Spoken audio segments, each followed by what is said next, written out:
So I'm going to move out of the way a little bit so we can look at the Sit to Rise original scoring. Like I said, it was scored out of 10 in 2024. And this is the paper from 1999. But you get the point. You start with a score of 5. You subtract a point for every point of contact that you need to get up and down off the ground. So this person has 2 hands and 2 knees.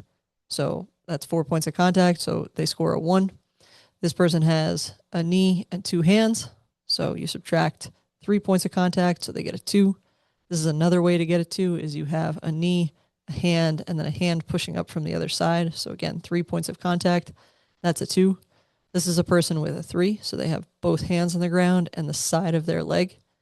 This is a 4. So they're only using one hand. This is a 4 because they're only using one knee. A 5 is if they stay crisscrossed or if they get into this deep squat position. It is really important to note right here, down here, these little asterisks.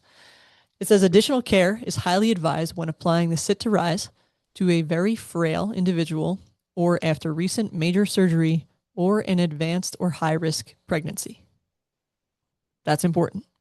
The other really important thing is the story was originally concepted to be applied in individuals with major was not originally, concepted to be applied in individuals with major locomotor or neurological limitations, and if applied, scoring interpretation and clinical epidemiological implications may be diverse. This is what I love about this guy, Claudio Gil Arujo. And I butchered his name. I'm sorry. He's Brazilian, and I'm doing the best I can. They acknowledge, like this was meant to be done in like quote unquote healthy normal individuals. And then they interpreted the results as such, and they're nuanced about it, and that's what I love about them because other mobility silly videos that you're going to see on Instagram and TikTok and all those other places where people are going to hurt themselves are not evidence-based. There's no reason they're not. There is a clinical reason to be good at this test.